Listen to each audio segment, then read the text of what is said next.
नमस्कार दोस्तों, आपका स्वागत है एसएनडी सोशोलॉजी क्लासेस पर। और आज हम लोग इसमें देखेंगे जो परिवार हम लोग देख रहे थे, परिवार जो चैप्टर है उसी को हम लोग देख रहे हैं।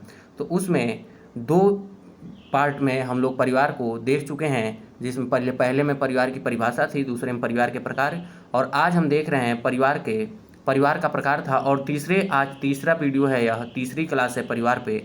इसमें हम देख रहे हैं परिवार के प्रकार, फंक्शन ऑफ फैमिली। जो सबसे महत्वपूर्ण यह बात है कि यह क्लास यूपीपीजीटी जो अक्टूबर में होने वाली है, यूपीजीआईसी जो उत्तर प्रदेश लोक सेवा आयोग द्वारा भर्ती निकाली गई है, और बिहार 4.0, और इसी के साथ जो झारखंड में समाजशास्त्र प्रवक्ता की भर्ती आई है पीजीटी की, उसके लिए यह क्लास महत्वपूर्ण होगी। और आप लोग इस क्लास से जुड़कर जो भी त्रुटियां हों उसको कमेंट के माध्यम से मुझे बताएं कि मैं अगले क्लास में उन त्रुटियों को दूर कर और फ्रेश क्लास बनाने का प्रयास करूं। तो मैं आशा करता हूं कि आप लोग ठीक होंगे, स्वस्थ होंगे, आप लोगों की तैयारी अच्छे से चल रही होगी। तो आज हम लोग देखते हैं परिवार के प्रकार। परिवार के प्रकार में हम लोग देखेंगे परिवार के प्रकार जो फंक्शन होते हैं उसमें वह क्या क्या काम करता है, उसका उद्देश्य क्या है, इन्हीं सब चीज़ों को प्रकार के रूप में, फंक्शन के रूप में वह समाज में किस प्रकार अपना योगदान देता है परिवार, इन्हीं सब चीज़ों को हम लोग परिवार के प्रकार में देखते हैं।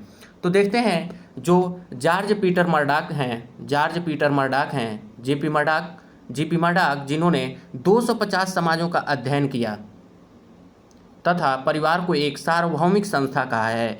मर्डॉक परिवार के 4 कार्यों को महत्वपूर्ण मानते हैं। इन्होंने 4 कार्यों को महत्वपूर्ण माना था, जिसमें पहला है यौन संबंधी कार्य, सेक्सुअल फंक्शंस।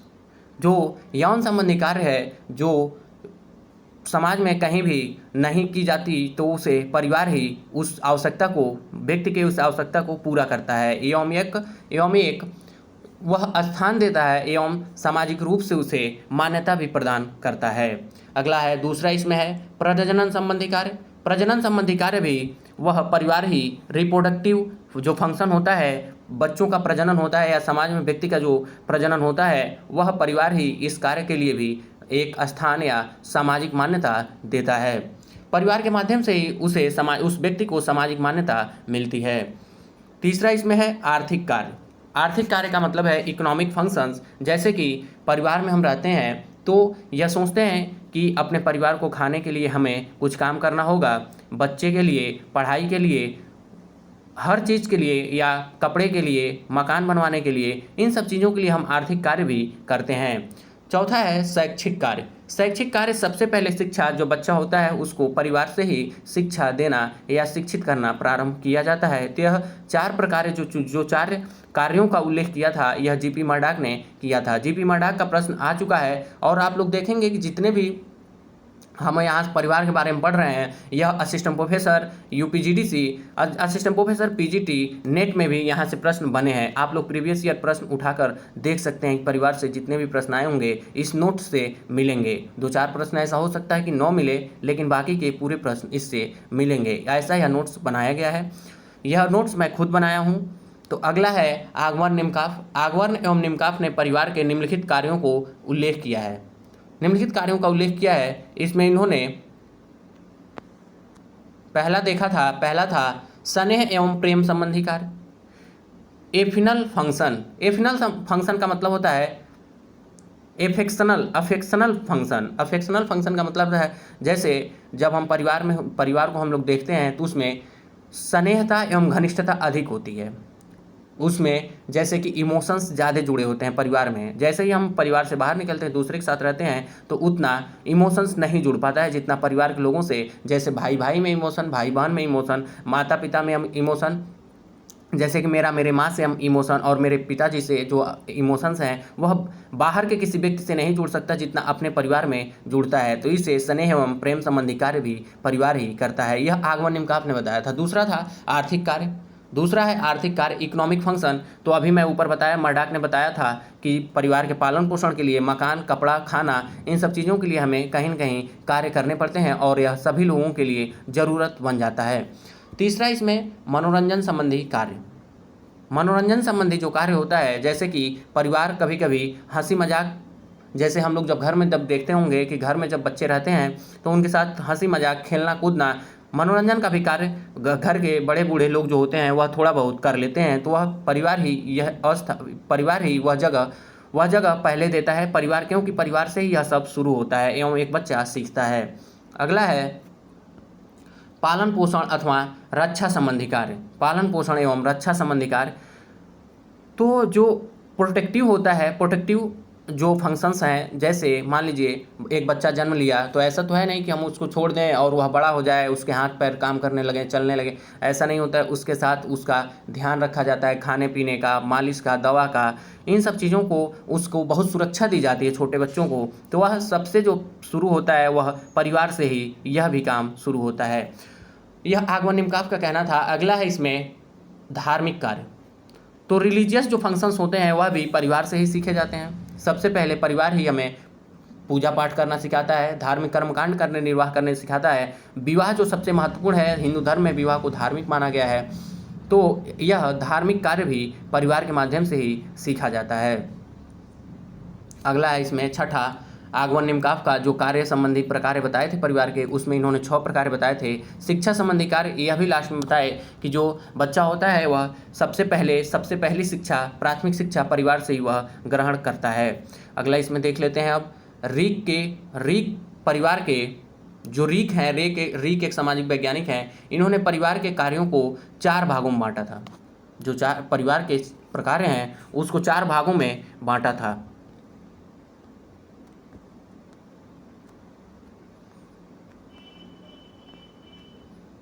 पहला है वंश वृद्धि, यह भी प्रजनन संबंधी है।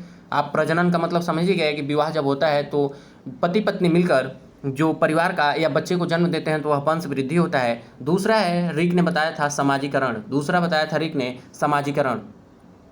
तो समाजीकरण भी परिवार से ही संभव है और परिवार ही प्रमुख इकाई है समाजीकरण के लिए। तीसरा है यौन आवश्यकताओं की पूर्ति। अभी मैं बताया ही था कि जब हम शुरू में देखे थे तो वहाँ भी यौन संबंधी कार्य आया, यौन संबंधी आवश्यकताओं की पूर्ति, क्योंकि विवाह के माध्यम से ही परिवार में रहकर ही यौन संतुष्टि को प्राप्त किया जा सकता है। यह भारतीय संस्कृति की एक अमूल्य धरोहर है एवं रही है। तो अब आगे धीरे धीरे यह इसमें बदलाव आ रहे हैं, इसमें धीरे धीरे, क्योंकि लिविंग रिलेशनशिप का जो कॉन्सेप्ट आया है वह भी, और तलाक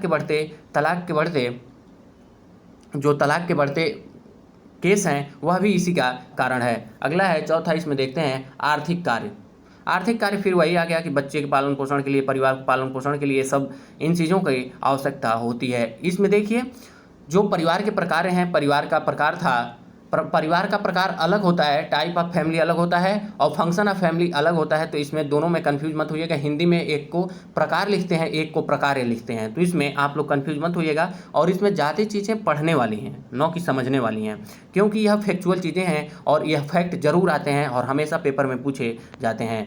अगला हम देखते हैं ग्रिब्ज नाम के एक वैज्ञानिक थे, इन्होंने परिवार के 4 महत्वपूर्ण कार्यों को बताया था। पहला था बच्चों का पालन पोषण, फिर वही आ गया कि जब बच्चा जन्म लेता है तो वह पालन पोषण संबंधी, उसके रक्षा सुरक्षा, उसका खाना पीना, दवा, स्वास्थ्य, इन सब चीज़ों को देखा जाता है। दूसरा इसमें है रति संबंधी प्रवृत्तियों पर नियंत्रण, जो यौन संतुष्टि या इंद्रियों की संतुष्टि संबंधी, इन पे परिवार नियंत्रण भी लगाता है। क्योंकि जब क्या होता है कि भारतीय समाज में विवाह से पूर्व यौन संबंध स्थापित करने की मनाही है, पूर्ण रूप से नियंत्रण के रूप में देखा जाता है, तो वह परिवार के ही माध्यम से नियंत्रण लगाया जाता है। बाद में फिर कानून और ये सब चीज़ें तो बाद में आएंगी, लेकिन पहले परिवार से ही कैसी आपकी समाजीकरण कैसा हुआ है, कैसे आप वातावरण में रहे हैं, यह अब बहुत ही मायने रखता है।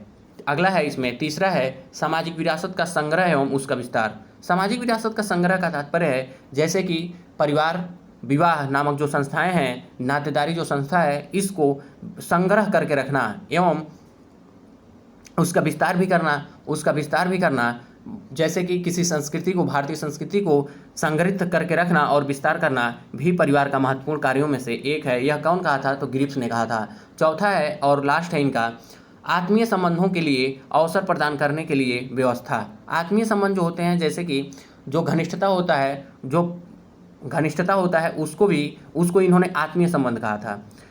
तो अवसर मिलता है यहाँ पर व्यवस्था को बनाए रखने के लिए, तो यह ग्रीव्ज ने कहा था। चार प्रकार बताए थे, 4 कार्य बताए थे। प्रकार नहीं था, यह कार्य था। अगला है इसमें ब्रिस्टेट ने परिवार के कार्यों के वैयक्तिक पक्ष एवं सामाजिक पक्ष को स्पष्ट किया, क्योंकि परिवार समाज एवं व्यक्ति दोनों के लिए महत्वपूर्ण भूमिका निभाता है। इनके अनुसार परिवार के निम्नलिखित कार्य हैं। परिवार के निम्नलिखित कार्य हैं मतलब इन्होंने 2 भागों में बांटा था। पहले तो जो परिवार के कार्यों को 2 भागों में बांटा, वैयक्तिक पक्ष जैसे व्यक्ति के लिए क्या करता है और समाज के लिए वह क्या भूमिका परिवार निभाता है, इसको ब्रिस्टेट ने बताया था। तो पहले हम देखते हैं व्यक्ति की दृष्टि से। व्यक्ति की दृष्टि से परिवार क्यों महत्वपूर्ण है? जीवन और अस्तित्व परिवार ही देता है, जन्म देता है, और आपके भविष्य को कैसे रखना है यह परिवार में ही हम सीखते हैं एवं परिवार ही हमें यह बताता है। अगला है यौन अवसर प्रदान करना। परिवार के माध्यम से ही हम एक परिवार में रहकर विवाह शादी करते हैं और ये संबंध स्थापित करते हैं, जिससे आगे अपनी संतानों को हम जन्म देते हैं एवं वंश परंपरा को हम आगे बढ़ाते हैं। तीसरा इन्होंने दिया था संरक्षण तथा समर्थन देना। जैसे क्या होता है किसी काम को लिए, जैसे मान लीजिए आप लोग पढ़ रहे हैं, तो कई बार क्या होता है कि हम लोग असफलता जब लगने लगती है तो अपने आप से ही हम निराश हो जाते हैं, लेकिन घर वाले भाई बहन माता पिता जो भी हो गए वह लोग हम लोगों को समर्थन देते हैं, कह ठीक है कोई बात नहीं, 1-2 बार और ट्राई करते हैं, कोई बात नहीं है ना, फिर ट्राई करते रहते हैं। तो यह इस तरह का हो गया। फिर चौथा इन्होंने दिया था समाजीकरण। उन्होंने कहा था व्यक्ति का समाजीकरण परिवार में ही होता है, सबसे महत्वपूर्ण समाजीकरण की जो संस्था है वह परिवार ही है, यह ब्रिस्टेट ने कहा था। फिर अगला है 5वां पद प्रदान करना। जो पद है उसे परिवार ही प्रदान करता है। जैसे पद का मतलब ये नहीं है कि हमको IAS बनाना है तो वो मेरा परिवार बना देगा, या असिस्टेंट प्रोफेसर बनाना है तो परिवार बना देगा, ऐसा नहीं है। पद का मतलब होता है समाज में मेरा कौन सा पद होगा। जैसे जो परिस्थिति होती है, पद एवं परिस्थिति, यह परिवार के माध्यम से ही हमें मिलती है। अगला प्रश्न इसमें आगे देखते हैं। आगे है, अब ब्रिस्टेट ने समाज की दृष्टि से भी परिवार के महत्वपूर्ण कार्यों को बताया था। पहला था प्राणियों का पुनरुत्पादन। समाज के लिए जो व्यक्ति चाहिए वह परिवार के माध्यम से ही उत्पादन होता है, पुनरुत्पादन होता है। दूसरा है यौन संबंधी नियंत्रण। अगर परिवार न रहे तो समाज में बहुत से अराजकता फैल जाएगी और लोग कहीं भी किसी के साथ, अभी देख रहे हैं कि इस तरह की प्रवृत्तियां बढ़ती जा रही हैं, रेप के केसेस बढ़ते जा रहे हैं। यह परिवार जो संस्था है उसका कमज़ोर होने का एक कारण भी हम कह सकते हैं, क्योंकि उसमें समाजीकरण अच्छे तरीके से नहीं कर पा रहा है परिवार। यानी कि यही तो फल है कि रेप के केसेस बढ़ते जा रहे हैं, छेड़छाड़ के केसेस बढ़ते जा रहे हैं।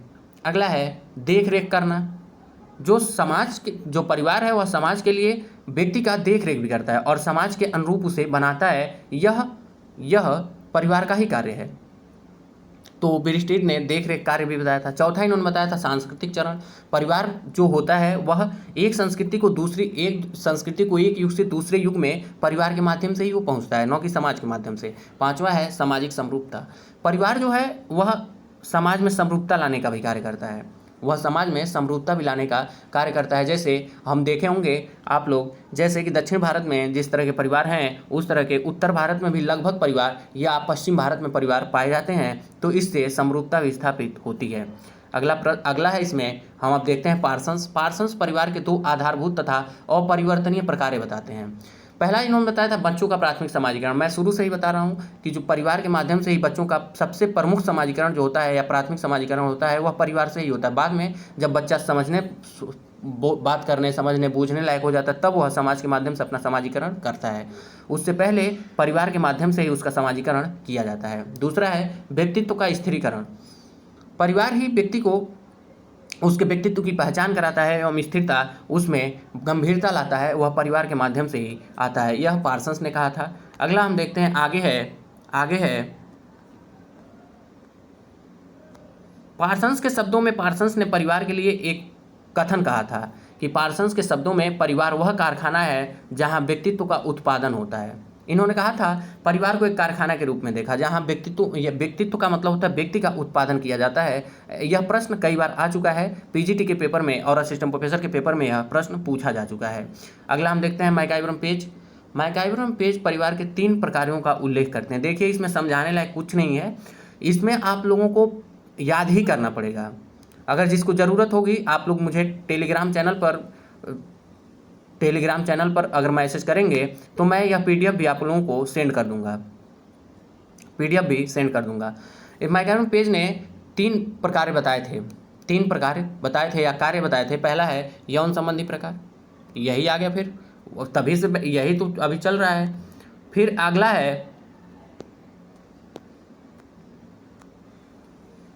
है इसमें दूसरा है प्रजनन संबंधी, शादी के बाद जो बच्चे का जन्म होता है तो वह प्रजनन हो गया। तीसरा है पालन पोषण संबंधी प्रकार या आर्थिक प्रकार, यह ही फिर बच्चे का पालन पोषण, उसके रहन सहन के लिए पैसे, कपड़े, मकान या भरण पोषण का, रोटी खाना के लिए कपड़े, पैसे, मकान के लिए ज़रूरत, जो पैसे की ज़रूरत होती है उसे आर्थिक प्रकार में ही, या अपने खाने के लिए जो उत्पादन करता है परिवार उसे आर्थिक कार्यों में हम रख सकते हैं। अगला देखते हैं स्पेंसर हैं, इन्होंने 4 प्रकार बताए थे, 4 कार्य बताए थे परिवार के। पहला यौन व्यवहार एवं प्रजनन प्रक्रिया का नियमन, इन्होंने कहा कि जो समाज में विवाह के माध्यम से जो यौन संबंध स्थापित होते हैं उसे परिवार नियंत्रित करता है। प्रजनन संबंधी जो प्रक्रिया होती है उसे भी परिवार ही नियमित करता है, नहीं तो अभी मैं बताया है कि रेप के केसेस क्यों बढ़ रहे हैं। इसका एक बहुत प्रमुख कारण है कि परिवार जैसी संस्था का अब धीरे धीरे उसका पकड़, समाज से पकड़ मजबूत, धीरे धीरे कमज़ोर होता जा रहा है। अगला है दूसरा इसमें समाजीकरण, स्पेंसर ने समाजीकरण को भी परिवार का महत्वपूर्ण कार्य बताया। तीसरा है सुरक्षा में बताया है कि जब जन्म होता है तो उसका देख रेख, यह सब स्नेह होता है, भावनात्मक लगाव। अभी मैं बताया कि माता पिता भाई बहन के बीच जो लगाव होता है दूसरे के साथ नहीं स्थापित हो सकता। तीसरा, अब आगे हम देखते हैं RS लोबी जो है वो परिवार के 4 प्रकार बताते हैं, 4 कार्य बताए थे। यौन संबंधी कार्य, आर्थिक, प्रजनन और शिक्षा। हम अब इसमें यही पढ़ देंगे क्योंकि इसमें रटने वाली ही चीज़ें हैं, न कि समझने वाली कुछ चीज़ें हैं। यह याद करना पड़ेगा क्योंकि यह प्रश्न आए हैं और आते ही रहेंगे आगे भी।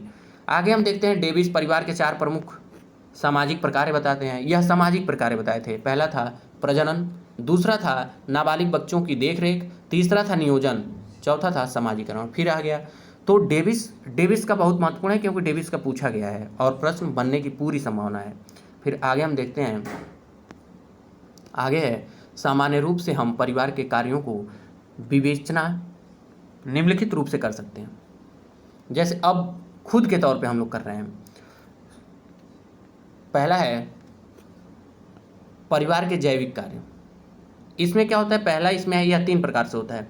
यौन संबंधी आवश्यकताओं की पूर्ति, संतानोत्पत्ति का कार्य और प्रजाति का विकास। यह परिवार का जैविक कार्य है। इसे यौन संबंधी आवश्यकताओं की पूर्ति होता है, उससे संतानोत्पत्ति होती है और प्रजाति का विकास होता है। यह तीनों एक ही से जुड़ा हुआ है। फिर हम दूसरा अब आगे देखते हैं परिवार के शारीरिक सुरक्षा का कार्य, जिसमें पहला है भोजन, निवास एवं वस्त्र की व्यवस्था करना, तभी तो सुरक्षा हो पाएगी। क्योंकि अगर आदमी खाना भी ना खाए तो मर जाएगा भूखे। अगर घर न रहे तब भी वो मर जाएगा, कहाँ रहेगा, जाड़े में गर्मी में कहाँ रहेगा वो। वस्त्र की व्यवस्था, अगर कपड़े ही न रहे तो क्या पहनेगा वो। इस तरह से शारीरिक सुरक्षा हो गया। दूसरा इसमें बच्चों का पालन पोषण, यह भी शरीर सुरक्षा का ही कार्य करता है। अगला इसमें देखते हैं सदस्यों की शारीरिक रक्षा, वही बात आ गया। फिर अब इसमें अगला है परिवार का कार्य जो होता है मनोवैज्ञानिक प्रकार भी होता है। पहला है श्रम विभाजन। परिवार क्या करता है, अपने परिवार के सदस्यों के लिए अलग अलग काम निर्धारित किए गए हैं। जैसे बच्चों को पढ़ने जाना है या खेलना कूदना है, महिलाओं को घर का काम करना है, पुरुष जो होंगे वह बाहर से पैसे कमाने का और खेती बाड़ी का काम करेंगे। दूसरा इसमें आय का प्रबंध, बाहर कमाने, जैसे कुछ सदस्य बाहर कमाने भी जाते हैं। संपत्ति का प्रबंध, इसमें परिवार जो है वह संपत्ति का प्रबंध भी करता है। यह मनोवैज्ञानिक प्रकार है उसका। तीसरा है उत्तराधिकार परिवार के माध्यम से ही दूसरे को हस्तांतरित किया जाता है। तो इसमें देखिए ज़्यादातर चीज़ें हैं वह पढ़नी पड़ेंगी, याद करनी पड़ेंगी, न कि समझने लायक, क्योंकि ये फैक्चुअल चीज़ें हैं तो फैक्ट को समझाया नहीं जा सकता, याद ही करना पड़ेगा। और इससे प्रश्न बनेंगे, इससे प्रश्न बनते आए हैं और बनेंगे भी। आप जब प्रीवियस ईयर उठाएंगे प्रश्न और इन सब जब लेक्चर को या नोट्स को जब रखेंगे तो देखेंगे आप लगभग 80 से 90% प्रश्न इसी से मिलेंगे। अगला हम देखते हैं इसमें परिवार के सामाजिक प्रकार।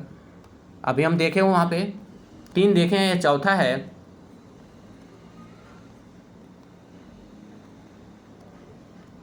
चौथा है परिवार के सामाजिक प्रकार। इसमें पहला है परिवार सदस्यों की एक निश्चित परिस्थिति प्रदान करता है। जो परिवार होता है वो सदस्यों को समाज में एक निश्चित स्थिति प्रदान करता है। स्थिति प्रदान करने का मतलब जैसे मान लीजिए अब मुझे कोई कैसे जानेगा, वह परिवार के माध्यम से जानेगा मैं किसका बेटा हूँ, मैं किसका नाते हूँ, या मेरा भाई कौन है, चाहे मैं किसका भाई हूँ, यह परिवार ही निर्धारित करता है। दूसरा है परिवार सदस्यों का सामाजिकरण करता है। फिर वही आ गया, परिवार ही तो सामाजिक अपने सदस्यों का निर्माण सामाजिकरण करेगा। प्रारंभिक सामाजिकरण की संस्था वही है। दूसरा है परिवार मानव सभ्यता को एक पीढ़ी से दूसरी पीढ़ी तक पहुंचाता है। तो जो सभ्यता है हमारी, वह एक पीढ़ी से दूसरी पीढ़ी में पहुंचाने का कार्य परिवार ही करता है, क्योंकि विवाह के माध्यम से जब प्रजनन हम करते हैं तो वही अपनी जो हम सीखे समझे रहते हैं वह अपनी अगली आने वाली पीढ़ी के लिए छोड़ देते हैं या स्थानांतरित करके हम निकल लेते हैं। अगला इसमें है चौथा, परिवार सदस्यों पर आवश्यक नियंत्रण रखता है। नियंत्रण रखना भी जरूरी है, क्योंकि अभी परिवार थोड़ा कमज़ोर होता जा रहा है। परिवार जैसी संस्था जब कमज़ोर होती जा रही है तो इसमें आप देख रहे हैं रेप जैसे केसेस बढ़ रहे हैं, हत्याएं जैसे केसेस बढ़ रही हैं। आजकल के बच्चे छोटे उम्र से ही नशा करना शुरू कर देते हैं। इसका भी अपने परिवार का जैसे जैसे स्थिति कमज़ोर होती जाएगी यह सारी समस्याएं बढ़ती जाएंगी, और यह सामाजिक समस्याएं ही हैं।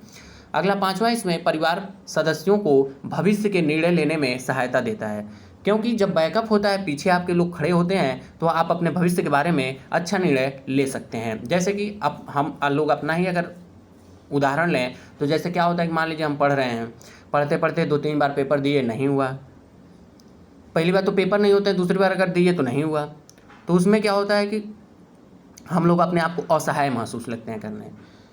तो वहाँ अपने भविष्य को लेकर हम लोग संकट में पड़ जाते हैं कि अब हमको पैसा मतलब कमाना चाहिए कि पढ़ना चाहिए कि क्या करना चाहिए। इस तरह की दुविधाएं उत्पन्न हो जाती हैं।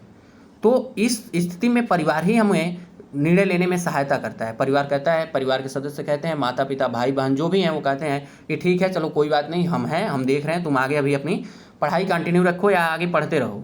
तो इस तरह की समस्याएं जो होता है वह परिवार के माध्यम से ही सुलह की जाती हैं। अगला इसमें है, अब देखते हैं परिवार के शैक्षणिक कार्य। अभी मैं बताया है कि परिवार ही अच्छा क्या है, बुरा क्या है, सही क्या है, गलत क्या है, मूल्य अमूल्य प्रतिमान जो भी होता है वह परिवार के माध्यम से ही हम सीखते हैं। सांस्कृतिक कार्य वह परिवार ही सिखाता है, धार्मिक कार्य भी परिवार सिखाता है, मनोरंजनात्मक कार्य भी परिवार के माध्यम से ही हम लोग सीखते हैं। शुरुआत वहीं से होती है। अगला है, इसमें आप देखते हैं मैकआइवर पेज परिवार निर्माण की 4 अवस्थाओं का उल्लेख करते हैं। इन्होंने जो परिवार कैसे बना इसके बारे में मैकआइवर पेज ने 4 अवस्थाओं का उल्लेख किया था। पहला है पूर्व वैवाहिक अवस्था। एक समय ऐसा था कि उसमें मान लीजिए कि कोई बच्चा है, वह धीरे धीरे विवाह से पूर्व मतलब धीरे धीरे युवा अवस्था में पहुंचा। उसके बाद दूसरा आता है वैवाहिक अवस्था, उसमें वह विवाह करता है। तीसरा है संतानोत्पत्ति की अवस्था। पांचवा है परिपक्वता की अवस्था। तो जब संतानोत्पत्ति के बाद वह उन बच्चों को और अपनी पत्नी को भरण पोषण के लिए, कार्य के लिए, उनके जीवन निर्वाह के लिए जब वह काम करना, उसके अंदर परिपक्वता आती जाती है। तो यह 4 अवस्थाएं परिवार निर्माण के 4 अवस्थाएं मैकआइवर पेज ने बताए थे। यह मैकआइवर पेज को याद करना बहुत जरूरी है, क्योंकि इनका प्रश्न हमेशा आया है, और माइकल यंग एवं पीटर विल्मोंट का भी यह प्रश्न आ चुका है। परिवार के विकास की 4 अवस्थाएं बताते हैं। यह भी बताए थे पूर्व औद्योगिक परिवार, जैसे यह औद्योगिक समाज का अध्ययन इन लोगों ने किया था, दोनों लोगों ने मिलकर, यंग एवं विल्मोंट ने मिलकर औद्योगिक समाजों का अध्ययन किया था। इन्होंने फिर औद्योगिक परिवार की बात कही, जैसे कि औद्योगिकरण के बाद परिवार गांव से निकलकर या एकल परिवारों में परिवार का विकास हुआ। फिर अगला आता है सममित परिवार। सममित परिवार, फिर दूसरा असममित परिवार। इन्होंने 4 प्रकार के इन्होंने भी बताए थे। तो परिवार का जो विकास है यह 2 वैज्ञानिकों ने बताया। पहला था मैकआइवर पेज ने, दूसरा यंग एवं विल्मोंट ने। तो यह दोनों याद करने बहुत जरूरी हो जाते हैं, क्योंकि प्रश्न पूछे जा चुके हैं और पूछे जाने की पूरी संभावना है और पूछी भी जाएगी। अभी देखिए इस बार पीजीटी, यूपी जीआईसी और बिहार 4.0 और झारखंड जो पीजीटी का पेपर है, इन चारों पेपरों में मैं कह रहा हूं कि अगर इससे प्रश्न न आए किसी एक में तो कहिए फिर प्रश्न आएगा ही आएगा, क्योंकि यह ऐसे टॉपिक हैं जहां से प्रश्न हमेशा बनते हैं। अगला है, हम आगे देखते हैं, विलियम गुडे का मानना है कि परिवार धीरे धीरे समाप्ति की ओर है। गुडे ने कहा था परिवार धीरे धीरे समाप्ति की ओर है, क्योंकि जो परिवार के कार्य हैं वह अब धीरे धीरे कई सारी संस्थाओं ने करने शुरू कर दिए हैं। जैसे कि अब शिक्षा संबंधी जो कार्य है वह विद्यालय ने ले लिया। मनोरंजन संबंधी कार्य क्या हुआ कि अब हम धीरे धीरे खेल संबंधी कार्य स्टेडियम के माध्यम से मनोरंजन हो गया। वह अब हर आदमी अपना अपना फ़ोन लेके आप देखे होंगे व्यस्त रहता है, छोटा हो या बड़ा हो, हर आदमी फ़ोन रील खींचता रहता है दिन भर। फिर जो वर्तमान में परिवार है उसमें सिर्फ भूमिकाओं को लेकर सौदेबाजी चल रही है। गुडे ने कहा था, या विलियम गुडे ने, इसलिए गुडे परिवार की व्याख्या भूमिका सौदेबाजी के परिप्रेक्ष्य में करते हैं। गुडे जो थे उन्होंने भूमिका सौदेबाजी के परिवार की जो व्याख्या है उसे भूमिका सौदेबाजी के परिप्रेक्ष्य में किया था। उसमें कहा था भूमिकाओं को लेकर बस मेल जोल हो, उसमें मोल और तोल मोल हो रहा है, बाकी परिवार अब किसी काम का बचा नहीं है। यह गुडे का कहना था, विलियम गुडे का कहना था। अगला है एडमंड लीच जो है यह औद्योगिक समाज में परिवारों का अध्ययन किए थे। तो इन्होंने कहा था औद्योगिक समाज में परिवार का कोई मतलब नहीं है। इन्होंने सीधा कहा था कि जो औद्योगिक समाज है उसमें परिवार का कोई मतलब ही नहीं है, क्योंकि एकल परिवार, ज़्यादातर औद्योगिक समाजों में एकल परिवार पाए जाते हैं। इसमें लीच समाज के दो स्वरूपों का उल्लेख करते हैं। पहला है औद्योगिक पूर्व समाज और औद्योगिक समाज। उद्योगों से पूर्व, औद्योगिकरण से पूर्व का जो समाज था उसमें परिवार का महत्व था, लेकिन औद्योगिकरण के बाद से परिवार का महत्व खत्म हो गया है। आगे हम देखते हैं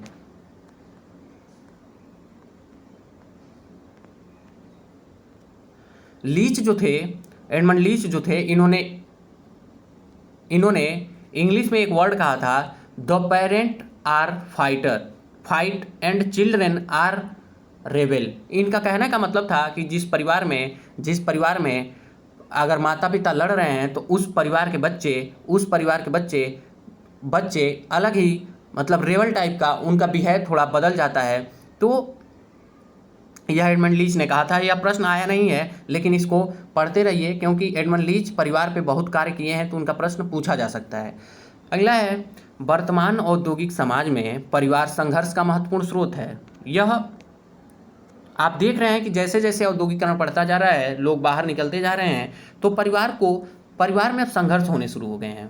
संघर्ष का मेन स्रोत बन चुका है वह, क्योंकि उसमें क्या होता है कि मान लीजिए एक छोटा सा उदाहरण लेते हैं, किसी घर में 4 भाई हैं, 4 में से 2 इंजीनियर हैं, वो बाहर कहीं काम कर रहे हैं, 2 बेचारे पढ़े लिखे नहीं, कहीं नौकरी लगी तो वह घर चले गए।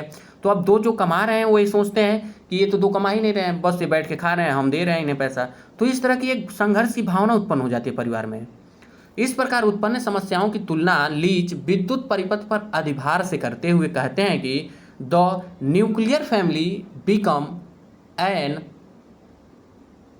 Overloaded electrical circuit. मतलब एडमंड लीच का कहना था कि जो न्यूक्लियर मतलब एकल परिवार है वह अब ओवरलोडेड हो चुका है, और उसमें जैसे कि बिजली में सर्किट होता है, जिसमें बिजली में जैसे क्या होता है कि मान लीजिए अपने घर में बोर्ड लगे होते हैं बिजली के, तो कभी कभी क्या होता है बिजली तेज़ आ जाती है, चाहे हम कोई ऐसा चीज़ लगा देते हैं जिसमें बिजली ज़्यादा खपत होती है तो शॉर्ट सर्किट हो जाता है। सेम ऐसे ही इन्होंने कहा कि जैसे जैसे एकल फैमिली है उस पर जब दबाव बढ़ रहा है तो उसमें संघर्ष और वह टूटने के, जैसे जैसे परिवार पर दबाव बढ़ रहा है तो वह टूट कर न्यूक्लियर फैमिलियों में बदलता जा रहा है। यह एडमंड लीच का कहना था, तो इसे याद रखिएगा। आगे हम देखते हैं बुगल एवं बेल नाम के जो वैज्ञानिक थे, इनके द्वारा परिवार के कार्य व दुष्प्रकार्यों का भी वर्णन किया गया। पहला ऐसा वैज्ञानिक था जिन्होंने दुष्प्रकार्य के भी बारे में कहा था परिवार के, पहला ऐसे विद्वान थे। विलियम गुडे ने भी कहा था, विलियम गुडे ने भी परिवार के बारे में उसके दुष्प्रकार्य को भी उन्होंने बताया था। आगे देखते हैं डेविड कूपर, इनका प्रश्न बहुत बार आया। The death of the family नाम से एक पुस्तक थी, इस पुस्तक को बहुत बार पूछा गया, प्रश्न में बहुत बार पूछा गया। आज तक पीजीटी में तो हमको लग रहा है 1-2 बार गैप हुआ होगा, नहीं तो अभी तक 11 बार पीजीटी का पेपर हुआ है, और यह प्रश्न कम से कम 8 से 9 बार आया होगा, हर बार यह प्रश्न आता है। तो इन्होंने कहा था परिवार के अस्तित्व को स्वीकार करते हैं। जो डेविड कूपर है उन्होंने परिवार के अस्तित्व को स्वीकार किया, लेकिन इन्होंने कहा था कि परिवार एक शोषणकारी समाज में एक वैचारिक अनुकूलन का काम करती है, बस और कुछ नहीं। परिवार शोषणकारी समाज में, परिवार ही जो है वह शोषणकारी समाज में एक वैचारिक अनुकूलन का काम करता है। यह डेविड कूपर का कहना था। डेविड कूपर मार्क्सवादी विचारधारा के थे, तो उन्होंने हमेशा से परिवार को संघर्ष के रूप में ही देखा था, परिवार में उन्होंने संघर्ष के रूप में ही देखा था। आगे उन्होंने कहा था, डेविड कूपर इंग्लिश में अंग्रेजी में एक वर्ड लिखे थे, the family operates as an ideological conditioning, वही जो हिंदी में था ऊपर वही इंग्लिश में नीचे है, device in an exploitative society, slave society, feudal society, capitalist society. यह मार्क्स से प्रभावित थे, इसलिए मार्क्स ने दास समाज, फ्यूडल समाज जिसे हम सामंत कहते हैं, और पूंजीवादी समाज, यह इन्होंने मार्क्स से ही सेम उठाकर इस तरह के वर्डों का प्रयोग करके समाज को 3 भागों में बांटा था। आगे हम देखते हैं आगवर्न व निम्काफ ने कहा था, परिवार लगभग एक स्थायी समिति है, अस्थायी है, जो पति पत्नी से निर्मित होती है, चाहे उसे संतान हो अथवा न हो। यह परिभाषा है, तो यह याद करना पड़ेगा, और यह प्रश्न आ चुका है। गूडे ने कहा था, जो विलियम गूडे हैं, उन्होंने कहा था, यदि परिवार प्राणीशास्त्रीय आवश्यकताओं के लिए पर्याप्त व्यवस्था न करे तो समाज समाप्त हो जाएगा। इनका कहना था कि अगर परिवार व्यक्तित्व का उत्पादन न करे, शादी के बाद बच्चों का प्रजनन न अगर हो, तो समाज समाप्त हो जाएगा। तो ये बात सही है कि अगर जनसंख्या बढ़नी बंद हो जाए तो धीरे धीरे समाज तो अपने मृत्यु अवस्था में पहुंच जाएगा, धीरे धीरे समाज खत्म हो जाएगा। आगे हम देखते हैं, फाल्सम ने कहा था, मनोरंजन के कुछ कार्य परिवार को प्राप्त हो रहे हैं और कुछ अन्य संस्थाओं को स्थानांतरित किए जाते हैं। अब जैसे कहा हो गया है, मान लीजिए धीरे धीरे बच्चों को खिलाने के लिए चिल्ड्रन होम बन चुके हैं, वहाँ बच्चों को छोड़ दिए जाते हैं। पति पत्नी दोनों अगर नौकरी कर रहे हैं तो चिल्ड्रन होम में छोड़ दिया जाता है बच्चों को, वहाँ बच्चे दिन भर रहते हैं। शाम को जैसे माता पिता ड्यूटी से आते हैं उनको ले लेते हैं। तो अब जो मनोरंजन और खेल कूद का जो समय था वह परिवार न करके कुछ अन्य संस्थाओं भी प्राप्त कर चुकी हैं। आज हम लोग क्लास यहीं रोकते हैं। अगला हम अगली जो वीडियो आएगी उसमें एकांतिक नाभिक परिवार के बारे में देखेंगे, और आप लोगों से यह निवेदन है कि आप लोग इस क्लास को ज़्यादा से ज़्यादा लाइक, शेयर एंड सब्सक्राइब करें, और कमेंट के माध्यम से इस क्लास में जो भी त्रुटियां हो रही हों उसे कमेंट के माध्यम से मुझे अवगत करें। मैं आने वाले वीडियो में उस त्रुटि को दूर कर एक त्रुटिहीन क्लास देने की पूरा कोशिश करूँगा। धन्यवाद।